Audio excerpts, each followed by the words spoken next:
Pigeons 420. Mr. Grow It. And Rob from Cannabis Lifestyle TV. From the Stash Podcast. From the Stash Podcast, it's your boy Rob from Cannabis Lifestyle TV, Pigeons 420, and Chris, a.k.a. Mr. Grow It. What up, fellas? What's going on, guys? What up? Good to see you, boys. Good to see you. Long time. How you been? Live a real grad day. How about you? Back at it again. Hey, back at it again. Honestly, it's a pleasure to speak with you guys every week. This is so much fun, man. Yeah, I enjoy it, man. Chill, we got to do chat, it more often. Shoot the shit. This is a blast. We've been at it for months now, huh? When did we start? October of last year? Or? We just dropped yeah, maybe. We passed episode 10 a little while ago. Wow. I don't know, dude. We're fucking far in it now, and I'm proud of where it's come. I'm thrilled where it's going. It's amazing to see the audience in the community. People who have been watching and haven't subscribed. If you were on YouTube or watch CLtv.com, smash that subscribe button. The bell next to be notified when we drop these videos, because we may pop up with a live even on YouTube. Who knows? Most likely, though, we'll be over on twitch.tv/From the Stash Podcast. Check her out. Check it out. Thanks for watching, guys. Hope you guys enjoyed today's episode. What are we talking about today? Hashish, which is one of my favorite things, actually, and I don't get enough of it because now shit's got real fancy, and the process of making it has gotten a little more elaborate than it used to be. Like a lab, you got to almost be in a lab nowadays, and it's gotten crazy. That's the truth. It's the truth. It absolutely is. Dropping bars, sneaky bars. I'm gonna fire up the email right now. Smart bed. You know, I've never realized how far hash has gone until Sieg the process now. Going from Sieg, it now it's people don't call it hash. It's extracts. Like, okay, I was like, you got terp sauce, bro? You got sauce? You got concentrates? Like, it's like, that's all I ever called that hash before, but yeah. My first experience with hash was like handmade shitty with a plant. It's basically called charas. It's the old, if I'm saying it correctly. If I'm not, drop in the comment section, talk shit, and take a dab, because I butcher words and names. I just do that. Every time I butcher a name or a word, you got to take a big dab. I'm not going to, though. I don't dab on lives or videos.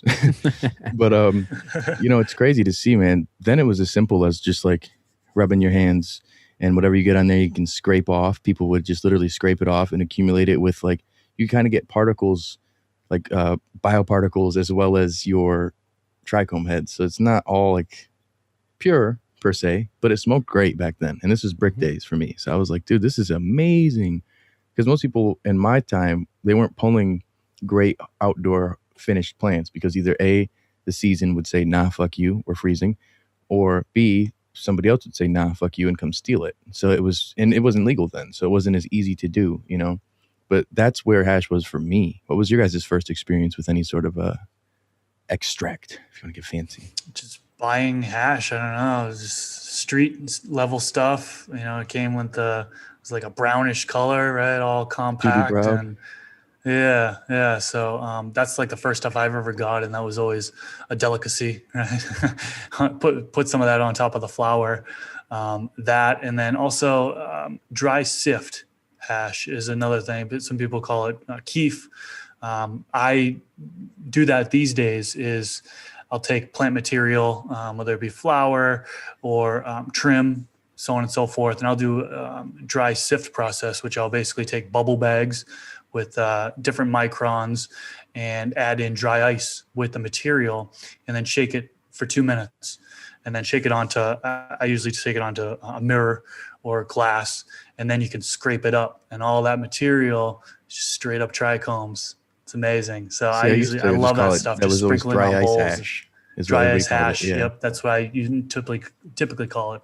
I used to get but some people call it dry sift. People would have such green shit. Only the real connoisseurs would do it right, where you'd have some shit like, whoa, that's like that Lebanese blonde hash, that throwback shit, because it's so pure, look like sand. Most people that I knew were just getting the most. Yeah, they're trying to get the most out, and it's mainly green. I'm like, dude, this is like shake with keef.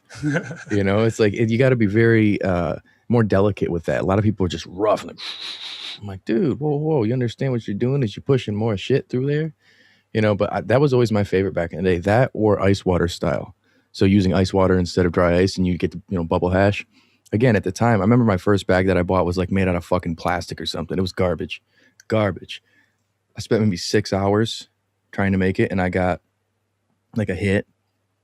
I mean, it just didn't go through. The bags were so thick. It wasn't the right material compared to what I see nowadays.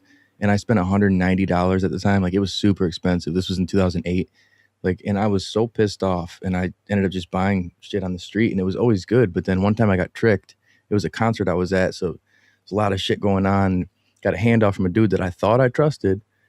Turns out it was, I'm not going to say the name just in case YouTube gets mad, but it was a fragrance that was very, smelled like maybe perfume or like incense. Maybe if anybody's got any experience with that. It's used in today's pharmaceuticals, we'll say. And I was not happy about that. I got home and I'm like, what the fuck is this shit? This is not hash. And that was the problem with bubble hash back in the day, is like you could hide things kind of in it. Like you could get like fucking clay from somebody and be like, dude, what is this? You don't know until you get home. Oh, that's shady. I think you're muted, Pigeons. I can't hear you. Yeah, my bad. Sorry, that was the problem with back in the day, was that yes, and everyone was doing it. You know what I mean? Yeah. So you'd get some random sorry, not shit. everyone was. Yeah, or it was more niche. You know what I mean? So it wasn't so readily available. So yeah, that's nasty. That's It nasty. sucked. You know, my first experience with that shit was not great. So I wasn't a hash guy early on. I was more of a flower guy. Yeah, I was too. It was concentrates for me were almost not unheard of until like later in like high school, and that's when people were trying to sell honey oil, cherry oil, and it came in like a beer bottle cap, and you had to like pin it out of there, Paperclip and shit. yeah, paperclip in that lifestyle, yeah, and then we were just living in the shit when it came in a little vial. But it was either honey, it was either like a blondie color or like a gold or a red amber color or black.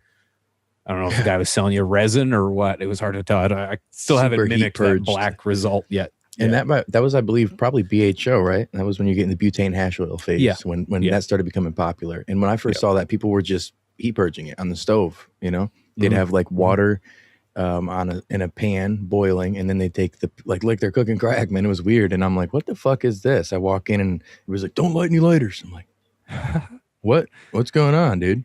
I'm like, why are we in the house doing this shit? Right. This Yeah, is we not were. okay. We were. Yeah, way That back was when it we wasn't tried safe. it. We weren't. There was like almost no purge. You know, it was like a hot water boil and maybe just a little bit of a hot element, but that was it. And Yeah, it so was every like, take a hit, you're just like, oh, it burns. I remember always hearing about people's houses exploding and stuff like Yeah. that because it's so unsafe. It's a confined space, and yeah, you light up a cigarette, whatever, and house explodes. So I remember took a seeing a dog lot here. of Let's try stories this about shit, that, dude. like 5 years ago. That's Yeah. crazy. I know, Yeah, as yeah, recent as 5 years ago. That's the thing, is in Michigan. There's still people doing it. No. Still, to this This day. is Oh, yeah. happening we're only a couple weeks into this year. Last year, this shit's happening. Well, Yeah, you yeah. get more high They tech. died You of get people COVID. doing like the closed loop systems, and they died of COVID today. Okay, Sorry. Good. that was good. Bars. But you've got people now with the closed loop systems doing like distillate and doing things where you see everybody. Maybe not everybody, but a lot of people. There was a big trend with the cartridges, and there still is. But I feel like there was some exploitation in the industry of the shitty people who went and put vitamin E oil in it, and a little bit of propaganda. There's a little bit from companies that made flour-based companies, or like comparable to like the Flushing study that came out from a nutrient company. It's like, Yeah, right. I trust it because the numbers are here, but who did these numbers? Like, Right. that's my concern. And so a lot of the cartridges, I think that's where people got into the trend of distillate and not having the wax. But then you see things like I dealt with True Terpenes for a while. Shout out to them. They had what the fuck was it? Diamonds. Viscosity. It was called Viscosity. It was some stuff that you could mix with your wax. And there's other things like that too. There's Farm to Vape and a few other things where you can just mix this basically terpenes with it, shake it up, or cook it for a minute, and then you're able to use that and put it right into a cartridge yourself. That, that's pretty cool. And that's where you see the advancements from rubbing your fucking hands on a plant and scraping it off to now people are having a chemical reaction with terpenes, with food grade terpenes, to be able to have cartridges they're smoking like e-cigs. Like, it's insane to see where it's gone. And the Right, rigs right. and the dabs, like Absolutely. the first dab rig that I saw was this little metal like straight shooter piece with a little glass thing at the end, and I thought somebody was doing meth or something. I was like, what kind of ice road trucker shit is this? Right. And he's like, just hit it once. And I took a hit and I was like, ugh, and just over top of my sink, fucking just hacking it up. The hottest tab you can get. And the butane. There's the butane. Yeah. Like I have to admit, I've become one to making my own BHO, and I too still use I still use butane. The key element in BHO. Do you do like food grade purge it? Like I have a 3-step purge process. Yeah, I first do a boiled water purge to get the majority of or not the majority, but get a heavy amount of the butane out of there. Once it's come down to a really thick but thin, very viscous, I guess, or thick. You take it onto an element for upwards of an hour and a half, and then it's into a vacuum chamber for upwards of 12 hours. And the reason the reason I've still stuck with that process is because I've spent I smoked so much butane at this point that I've honed in the process pretty well that it's like I can almost taste exactly when it's done, and it's so good. But I was trying to say this earlier, but I was muted. I had a studio light falling down on me here, and I caught it. But anyways, oh shit, thank God. Yeah, Final destination. It's a 700-pound light. I caught it with one arm. Don't worry, dumbbell style. That's yeah. So I fucking forgot what I was talking about. The weed's working. What did I mention? Oh, that the weed's working. I don't know. Right. We're talking about your purge process and how tasty it is, and you could taste the. Oh yeah, I was watching, and because I was muted. Four blunts deep for me, ladies and gentlemen. Right. How many are you? Don't forget to hit that like button and subscribe, guys. If you enjoy these episodes, hit that subscribe button. We find more people are watching than are subscribed. So if you're doing that, do us a favor. It helps us. It helps you. Don't forget to hit that subscribe button. Thank you. Yeah, otherwise, frig off.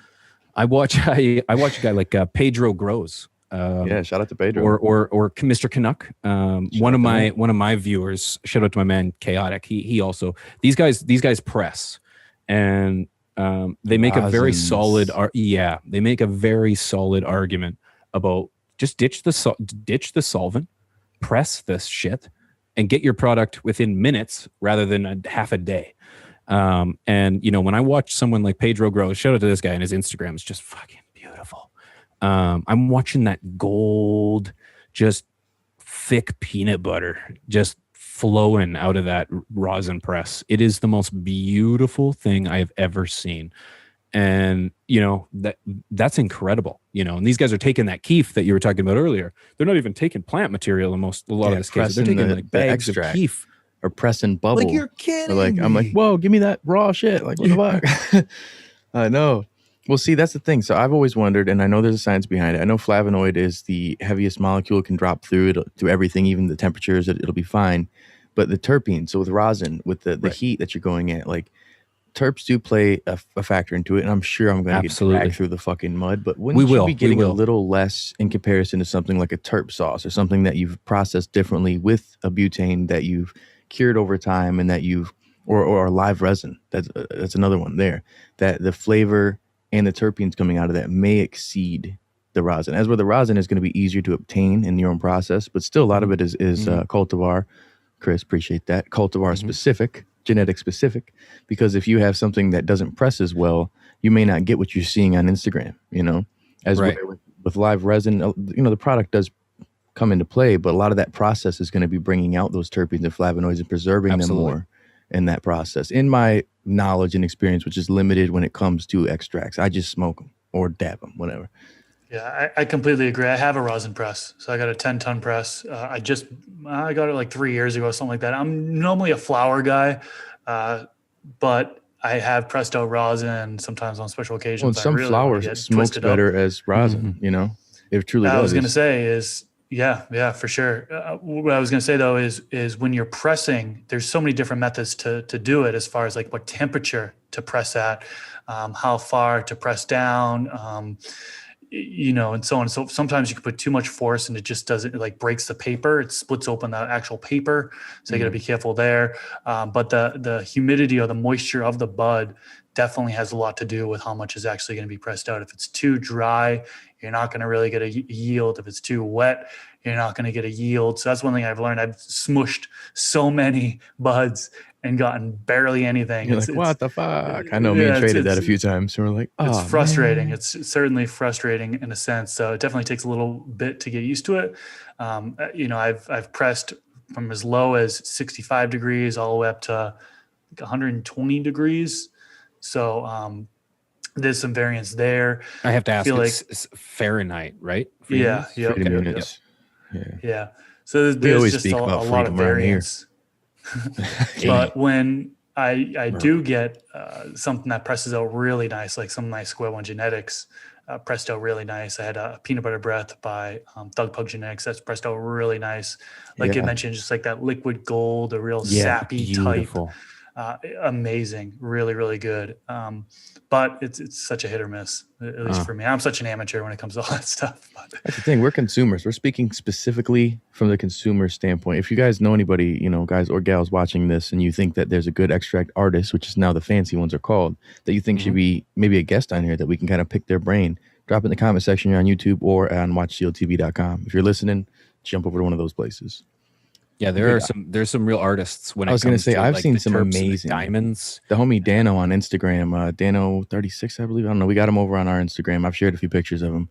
The dude is a beast, man, when it comes to just making the most crazy looking shit. Like the sauce that he makes, that's what he does for his job. And like, it's stuff that I've never seen in person that I need to travel down just to check that out. Cause it's like next level. And when you see the amount that it takes to make some of these extracts, that's why I don't usually make a lot of extracts, because I'm a flower guy. I'd rather smoke that shit. I'll smoke my little shitty buds before I'll use a pound to get an ounce or something. I mean, I know people will be like, oh, I get a better return than that. Like, again, genetic dependent, process dependent. It totally is. I'm a rookie with the shit. I'm not super educated in the process on making these things. I could make the bud, but then usually a lot of growers, they'll partner with a processor. And you see that even in the recreational and medical side, that they have processing companies and growing companies. Like they'll just grow it and then they bring it to the processor and they'll do all the extracts, because you're better off to be an expert in one specific thing than a jack of all trades.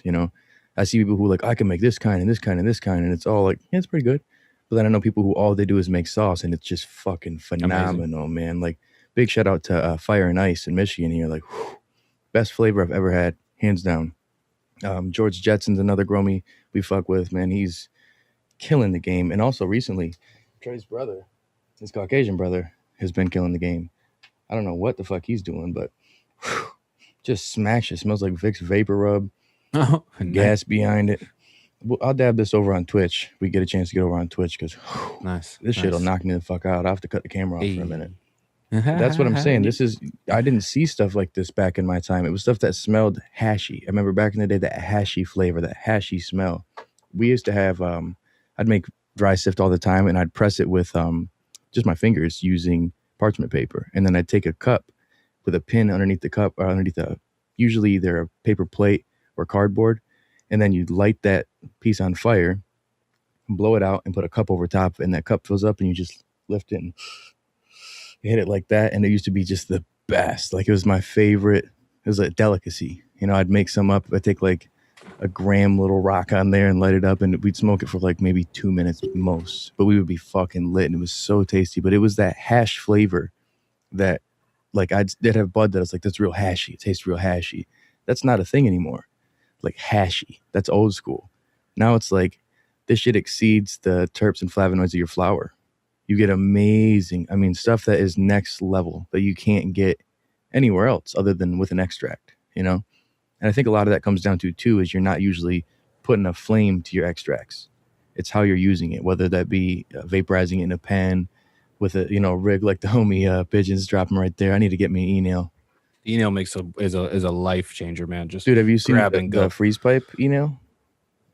Not yet. Badass. I got Trey one. Badass, man. I gotta get one fucking of those. Nice, dude. It's man, portable. It's you don't got to plug it in or anything, and it vibrates when it's ready, just like the fucking peak wood. It's nice, dude. It's very, very nice. Oh yeah, I gotta look into that, super man. Low temp, smooth hits. Like that's an endorsement. That's not a paid endorsement. No, and the thing is I've been doing concentrates and or at least making them since 2017, and having an e-nail, not having to blast a torch and heat up your rig is just fantastic. You just come downstairs. You can, I leave mine running most of the time throughout the day. Just come downstairs, hit a dab, run off, you're done. Come back downstairs, hit a dab, run off, you're done. It's so nice. Done within 30 seconds. And it's at a perfect temperature, right? So it's a specific temperature that you like it to be. So it's not too harsh. I think some temperatures, correct me if I'm wrong, if it's too hot or whatever, it can be harmful as far as absolutely carcinogenic or whatever, right? Yeah. There have been studies, and I believe the amount is over 800 can be like you start to inhale. I can't give you the actual. I don't know whether it's carcinogens or what, but yeah, it has been proven to be detrimental to your health. Personally, everyone's familiar with 710. If you don't know, if I may, 710 is kind of that August 10th. It's like the alternative 420 because 710 is the concentrate, is the dab day, and that's kind of the ultimate temperature to set your rig at for the best taste. Personally, my rig right now is set to about 680. I like it a little less. I like to have those terps myself. So, yeah. Well, and also 710, if you flip it upside down, it says oil. Just a little cool one there for all the people who used to take your, what was it, the fucking calculator and type shit. But look what it says boobs. Like, and then 710 is a big day, right? As far as July 10th, celebrate wax concentrates. on, wax off. I remember I'm first hearing about that, and all that there was around at the time was either oil, straight up oily, nasty looking gross shit that would ruin your clothes or anything around you, or shatter. And I haven't seen a whole lot of shatter in a while. People used to come around with like a big square piece, like, check it out, dude. I'm like, oh shit. Or they'd throw a big parchment paper thing. Like once in a while I'll go and see Trey and he'll have like a pizza box with a big thing of shatter. Like, what the fuck is this? Oh, it's cool shit. But it's cool. You only take a little piece off, but it's never quite as fragrant or as funky as anything that I've had when it comes again to like live resin, terp sauce. You got like the diamonds, the very, very like more processed stuff that you feel like the curing process that they put into it is comparable with cannabis, where they're getting more of the enunciation of the terpenes and the flavonoids because of the slowness of what they're doing in comparison to getting it done quick.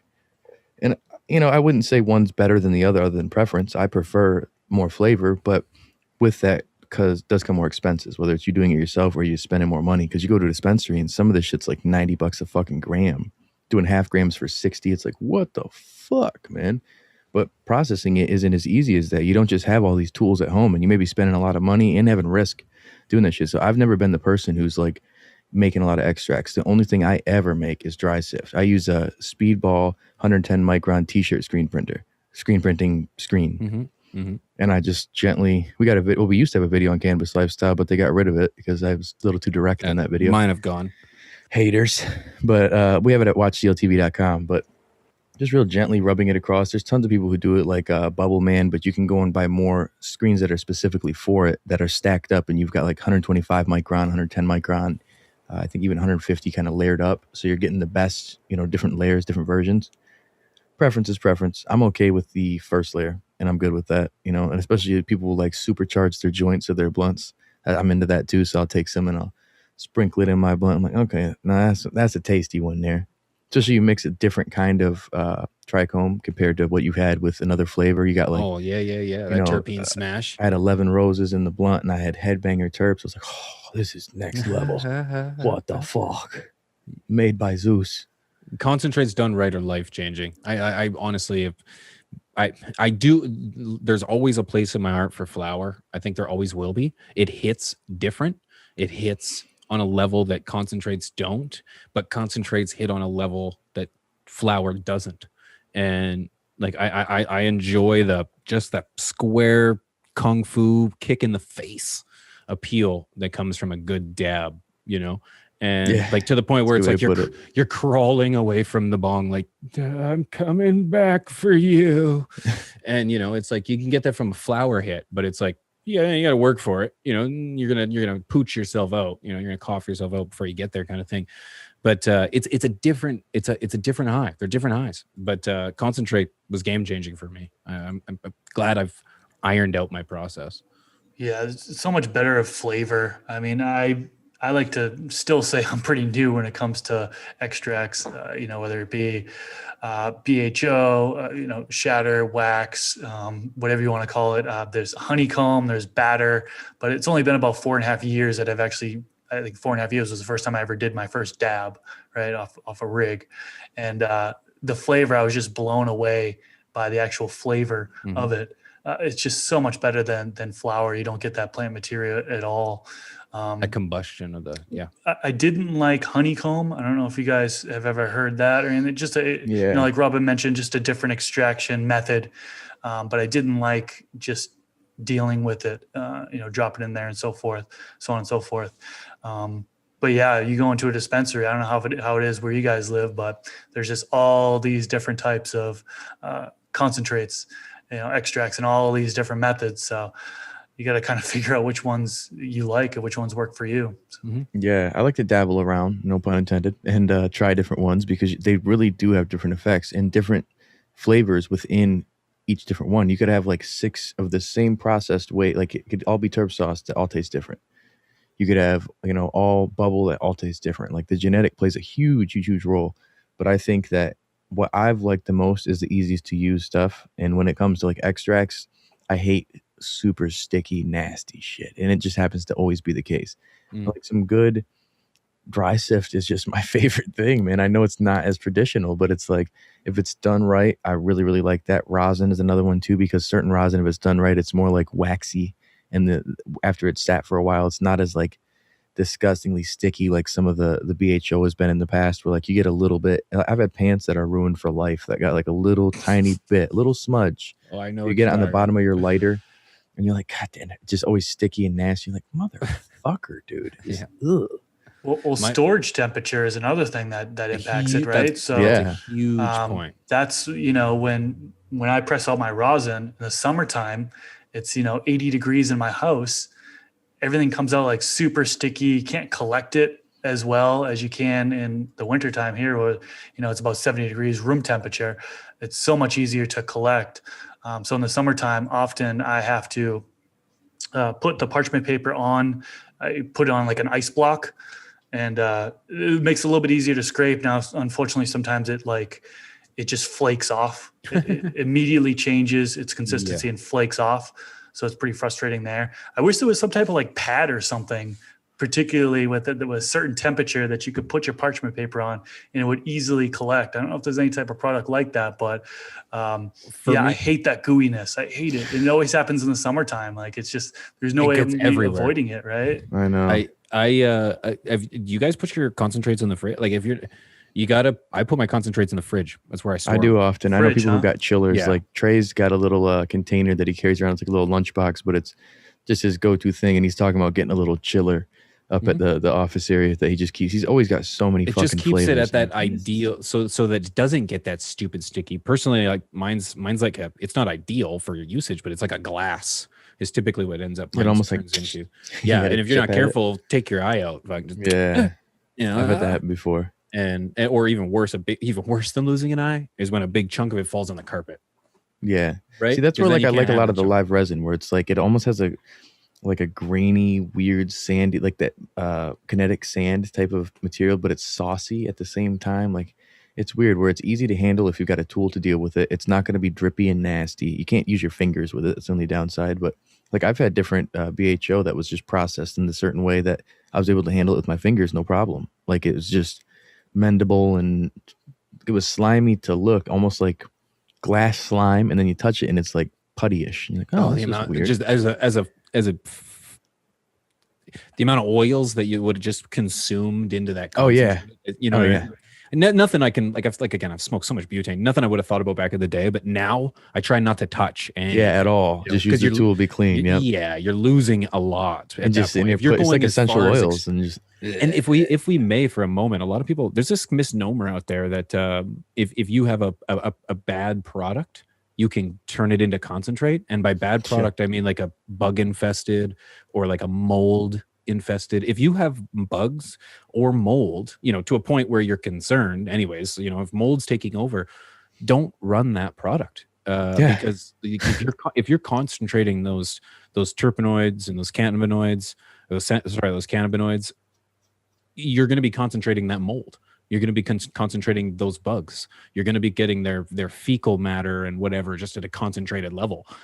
I just don't do that. Don't do that to yourself. No. Don't concentrate bad material. Yeah, I see it too often, man. There's been a lot of recalls of people in Michigan who do that, and it gets to a dispensary. Google always telling me, Google's like, you better turn your lights on or do something. She always says something. She's always saying something. She's like, hey, are you recording or are you live? Because if you are, I'm going to fuck with you. I'm like, listen, okay. You're about to get replaced with Alexa. Oh, yeah. I'm tired of it. Only reason I don't got Alexa is because you ask her something. She's like, do you want me to add that to your cart? I'm like, whoa. My kid's like, yeah. I'm like, nah. God damn it, Bezos. Can't do it.